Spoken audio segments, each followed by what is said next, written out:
കേരളത്തിൽ ഏകദേശം അതെ ഞാൻ പറയാം, കേരളത്തിൽ ജനസംഖ്യേൻ്റെ പകുതി ഏകദേശം 1.6 കോടി ഹൈറിച്ചിൽ മെമ്പേഴ്സ് ഉണ്ട് എന്ന് ഹൈറിച്ച് തന്നെ പറയുന്നുണ്ട്. അവർ പറയുന്നതനുസരിച്ചിട്ടുള്ള ഈ 1.6 കോടി വരുന്ന ഓരോരുത്തരോടാണ് ഞാൻ പറയുന്നത്, ഒരാളോടല്ല. ഹൈറിച്ചിൻ്റെ സ്ഥിതി നമുക്ക് കൃത്യമായിട്ട് അറിയാൻ പറ്റും എന്താണെന്നുള്ളത്. ഈ ഒരു വിഷയം നാട്ടിൽ ചർച്ച ചെയ്യുമ്പോൾ എല്ലാവരും ഒരു കാര്യം ചോദിക്കുന്നുണ്ട്. ആ ഒരു കാര്യത്തിന് അഡ്രസ്സ് ചെയ്യാനാണ് ഞാൻ ശ്രമിക്കുന്നത്. ഇവർ പറയുന്നത് എന്താണ്, ചേർന്നാക്കെന്താ ചിന്തിക്കാൻ ബുദ്ധിയില്ലേ, അവരെന്തിനാണ് ഇതിൽ ചേർന്നത്, പൈസയുടെ ആക്രാന്തം കൊണ്ടല്ലേ എന്നൊക്കെ ആണ് അവർ പറയുന്നത്. പക്ഷേ നമ്മൾ മനസ്സിലാക്കേണ്ട ഒരു പ്രധാനപ്പെട്ട കാര്യം, ബഡ്സ് ആക്ടിൻ്റെ സെക്ഷൻ 21 പ്രകാരം ഒരാളെ ഇങ്ങനെയുള്ള ഇല്ലീഗലായിരിക്കുന്ന ഫിനാൻഷ്യൽ ഡിപ്പോസിറ്റിലേക്ക് ഗവൺമെൻറ്റിൻ്റെ നയങ്ങൾക്ക് വിരുദ്ധമായിരിക്കുന്ന RBIയുടെ ഇൻസ്ട്രക്ഷൻസിന് വിരുദ്ധമായിരിക്കുന്ന ഫിനാൻഷ്യൽ ഡിപ്പോസിറ്റിലേക്ക് പ്രേരിപ്പിച്ചു കഴിഞ്ഞാൽ 5 വർഷം 5 ലക്ഷം 1 ലക്ഷം മുതൽ 5 ലക്ഷം വരെ പിഴ, 10 കൊല്ലം ജയിൽവാസം, നിക്ഷേപം സ്വീകരിച്ചവർക്ക് 7 വർഷം ജയിൽവാസവും 10 ലക്ഷം ഫൈനും. അതാണ് ബഡ്സ് ആക്ടിൻ്റെ സെക്ഷൻ 21 വിശദമാക്കുന്നത്. ഒരാൾ അതിലേക്ക് ചേർന്നതും കുറ്റാണ്, ചേർക്കുന്നതും കുറ്റാണ്. അപ്പോൾ ആൾക്കാർ അതിലേക്ക് വന്ന് ചേർന്നു, അതുകൊണ്ട് അവരെ കുറ്റമല്ലേ എന്ന് പറയുന്നതിൽ കാര്യമില്ല. അത് ചേർക്കുന്ന ആൾക്കാർക്കും കുറ്റാണ്. അപ്പോൾ ചേർക്കുന്ന ആളെന്ന് പറയുമ്പോൾ ഇതിൽ ആദ്യം ഇതൊരു പിരമിഡ് സ്കീമാണ്. നമ്മൾ ചേർക്കുന്ന ആളെന്ന് പറയുമ്പോൾ പ്രത്യേകം എടുത്ത് മനസ്സിലാക്കേണ്ട 2 കാര്യങ്ങളുണ്ട്. ഈ ഒരു സംരംഭം തുടങ്ങിയിരിക്കുന്നത് 2 വ്യക്തികളാണ്. ഒന്ന് ശ്രീന പ്രതാപനും ഹൈറിച്ചിൻ്റെ മേലെയുള്ള കള്ളന്മാരാണ് ഇവർ. ഇനി പച്ചയായിട്ട് കള്ളന്മാർ എന്ന് വിളിക്കുന്ന യാതൊരു പ്രശ്നമില്ല, കള്ളന്മാരാണ്. സത്യശീലൻ എന്നും വിളിക്കാനാവില്ല, അതുപോലെ സത്യഭാമ എന്നും വിളിക്കാനാവില്ല. കളവ് ചെയ്തവരാണ്, അങ്ങനെയാണ് വിളിക്കേണ്ടത്. അപ്പോൾ ഇവരാണ് ആദ്യം തുടങ്ങി വെച്ചത്. അപ്പോൾ ഇവരുടെ കീഴിലുള്ള ആൾക്കാരാണ്. അതായത് മറ്റുള്ളവരെ ആരെ ചേർത്തെന്ന് ചോദിച്ചു കഴിഞ്ഞാൽ ഇവരാണ് ചേർത്തത്. നേരെ കീഴിലുള്ള ആളെ ചേർത്തിരിക്കുന്നത് ഇവരായിരിക്കാം, അപ്പോൾ അതിൻ്റെ കീഴിലായിരിക്കുന്നത്. അങ്ങനെ എല്ലാവരും ഇതിൽ ചേർക്കപ്പെട്ടവരാണ്, ഈ തുടങ്ങി വെച്ച ആൾക്കാരൊഴികെ. അപ്പോൾ ഈ ആൾക്കാരെ സംബന്ധിച്ചോളം അവർക്ക് ആരാണോ അവരെ അതിൽ കൊണ്ടുവന്നത് അവർക്ക് എതിരെ വേണമെങ്കിൽ പരാതി കൊടുക്കാം. അങ്ങനെ ഈ ഒരു സിസ്റ്റം ചെയിൻ ആയിട്ട് തന്നെ, കേസ് ചെയിനായിട്ട് മുന്നോട്ടേക്ക് പോകാൻ പറ്റും. ഇതിന് പറയാനുള്ള കാരണം എന്താ, ഇത് തമാശക്ക് പറയുന്ന കാര്യമല്ല. ഇപ്പോൾ ഞാൻ പറഞ്ഞല്ലോ, ഇപ്പോൾ ഹൈറിച്ചിൻ്റെ ബാങ്ക് അക്കൗണ്ടുകൾ മരവിപ്പിച്ചു, സീസ് ചെയ്തു. ഇതിൻ്റെ ഒന്നാമത്തെ പ്രൊസീജിയർ അനുസരിച്ചാണിത്. ഇനി ഇതിൻ്റെ ലാസ്റ്റ് പ്രൊസീജിയർ എന്ന് പറയുന്നത് ഈ ഡിപ്പോസിറ്റുകൾ എത്രയാണെന്ന്, എത്ര ആൾക്കാരുടെ നിക്ഷേപമുണ്ട് എന്നൊക്കെ 14 ജില്ലയിലെ ജില്ലാ കളക്ടറുടെ നേതൃത്വത്തിൽ അവർ കണക്ക് കൂട്ടിയിട്ട് അത് കോടതിയിൽ സമർപ്പിക്കുകയും അതിൻ്റെ ഒരു ലയബിലിറ്റി ലിസ്റ്റ് ഉണ്ടാക്കുകയും ചെയ്യും. എന്തിനാണ് ഉണ്ടാക്കുന്നത് ചോദിച്ചു കഴിഞ്ഞാൽ, ഇതിൽപ്പെട്ടവർക്ക് ഗവൺമെൻറ് ഇവരുടെ സ്വത്ത് സീസ് ചെയ്യുന്ന സമയത്ത് എത്രയാണോ അവർക്ക് വേണ്ടത് അതിന് ആനുപാതികമായിട്ട്, ഒരുപക്ഷെ ഫുള്ളായിട്ട് കിട്ടണമെന്നില്ല, അത് കൊടുക്കാനുള്ള ഒരു സാധ്യതയുണ്ട്. അപ്പോൾ നിലവിലുള്ള ഒരു സാധ്യതയാണ് ഇവിടെ ഇല്ലാതാക്കുന്നത്. അപ്പോൾ ഇതാണ് സംഭവം. ഇതിൽ ചേർത്തവരും ചേർക്കപ്പെട്ടവരെല്ലാം തന്നെ പ്രശ്നമാണ്, പ്രതിയാണ്, ബഡ്സ് ആക്ടിൻ്റെ കീഴിൽ വരുന്നതാണത്. ഇപ്പോഴും ഹൈറിച്ചിൻ്റെ വക്താക്കൾ പറയുന്ന ഒരു കാര്യമുണ്ട്. ശ്രീന പ്രതാപൻ്റെ വീഡിയോ ഒക്കെ ഞാൻ കണ്ടിരുന്നു.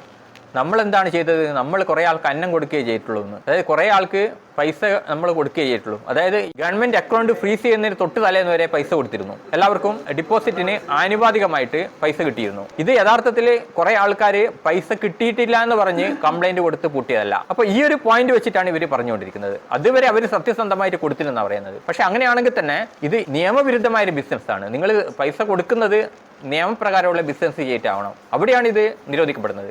ഗവൺമെൻറ്റിൻ്റെ സാമ്പത്തിക നയങ്ങൾക്ക് വിരുദ്ധമായിരിക്കുന്ന, RBIയുടെ നിർദ്ദേശങ്ങൾക്ക് വിരുദ്ധമായിരിക്കുന്ന മണി ചെയിൻ സിസ്റ്റമാണ് അവിടെ ഉപയോഗിച്ചിരിക്കുന്നത്. അവിടെയാണ് പ്രശ്നം വരുന്നത്. അവിടെയാണ് ഇത് നിയമലംഘനമായിട്ട് വരുന്നതും നിരോധിക്കുന്നത്. ശ്രീന പ്രതാപൻ നേരാൻ വണ്ണമുള്ള ബിസിനസ് ചെയ്ത് കുറേ ആൾക്ക് പൈസ കൊടുത്തിട്ട് ഞാൻ എല്ലാവർക്കും അന്നം കൊടുത്തതാണ് എന്ന് പറയുകയാണെങ്കിൽ ഓക്കെ. ഇത് നിയമവിരുദ്ധമായിട്ടുള്ള ഒരു പ്രവൃത്തി ചെയ്തുകൊണ്ട് അതിൽ നിന്നുള്ള സാമ്പത്തിക സമ്മാനം നടത്തിക്കൊണ്ട് ജനങ്ങൾക്ക് വീതിച്ച് നൽകി. ഇതിന് അന്നം കൊടുക്കലല്ല ഇതിന് പറയാം. ഇത് വീരപ്പനൊക്കെ ചെയ്യുന്നത് പോലെ കാട്ടിലുള്ള ആൾക്കാരെ അവരുടെ സുരക്ഷിതത്തിന് വേണ്ടി പൈസ കൊടുത്തിട്ട് വരുതിയിലാക്കുന്ന പോലെയാണത്. അവർക്ക് വേണ്ടിയിട്ടുള്ള കുറച്ച് ആൾക്കാരെ പിടിച്ചു നിർത്താനുള്ളൊരു ടെക്നിക്ക് മാത്രമായിരുന്നു. അത് മാത്രമല്ല, അതിലുപരിയായിട്ട് തന്നെ ജനങ്ങളിൽ വിശ്വസ്ത നേടുക.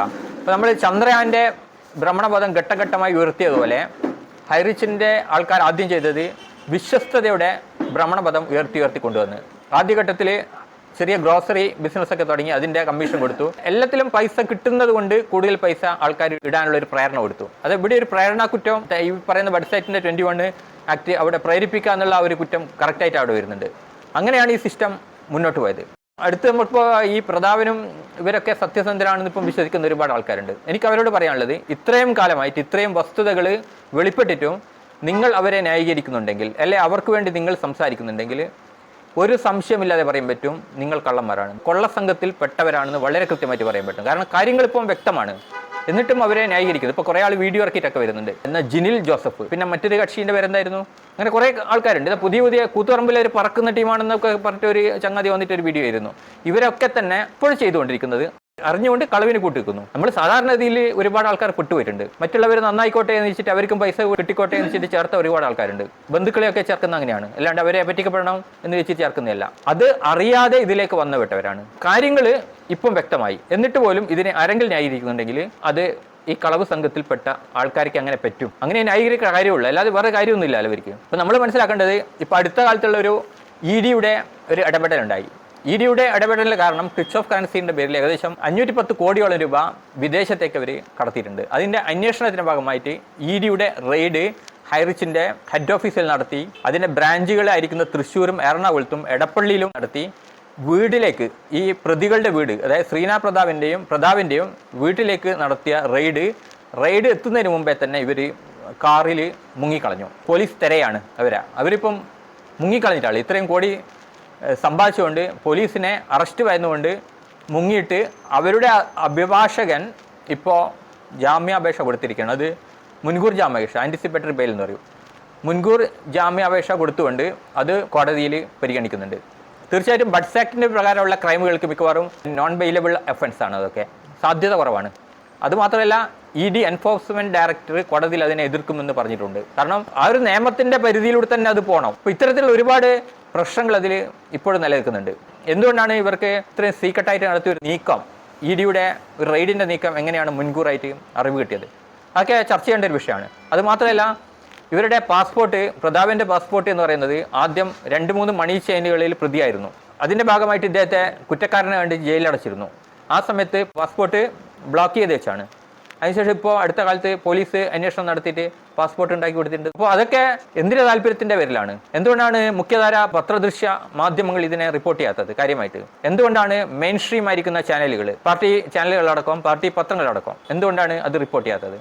ഒരു അനിൽ അക്കരെ എന്ന് പറഞ്ഞ രാഷ്ട്രീയക്കാരൻ ഒഴിച്ചുള്ള മറ്റാരും തന്നെ എന്തുകൊണ്ട് ഇതിനെതിരെ സംസാരിക്കുന്നില്ല? അതൊക്കെ ഒരു ചോദ്യമാണ്. കാരണം ഇത്രയും വലിയ കേരളം കണ്ടെത്തിയ ഏറ്റവും വലിയ സാമ്പത്തിക തട്ടിപ്പ് ഇപ്പോൾ EDയുടെ കണക്ക് പ്രകാരം, അതായത് ചേർപ്പ് പോലീസ് കൊടുത്ത റിപ്പോർട്ടിൽ 1630 കോടിയാണെങ്കിൽ ED നടത്തിയ അന്വേഷണത്തിൽ ഇപ്പം പറഞ്ഞിരിക്കുന്നത് 2300 കോടിയാണ്. ഈ കേരളം ഇതുവരെ കാണാത്ത ഒരു തട്ടിപ്പ്. ഇത്രയും പാവപ്പെട്ട ജനങ്ങളിൽ നിന്ന് കേരളത്തിൽ തന്നെ നമ്മളെ കോവിഡ് പോലെ വ്യാപിച്ചിരിക്കുന്ന ഒരു ശൃംഖലയായിരിക്കുന്ന ഒരു തട്ടിപ്പ് ഇത്രയും പച്ചയായിട്ട് നടക്കുമ്പോൾ എന്തുകൊണ്ടാണ് ആരും ഇടപെടാതിരുന്നത്?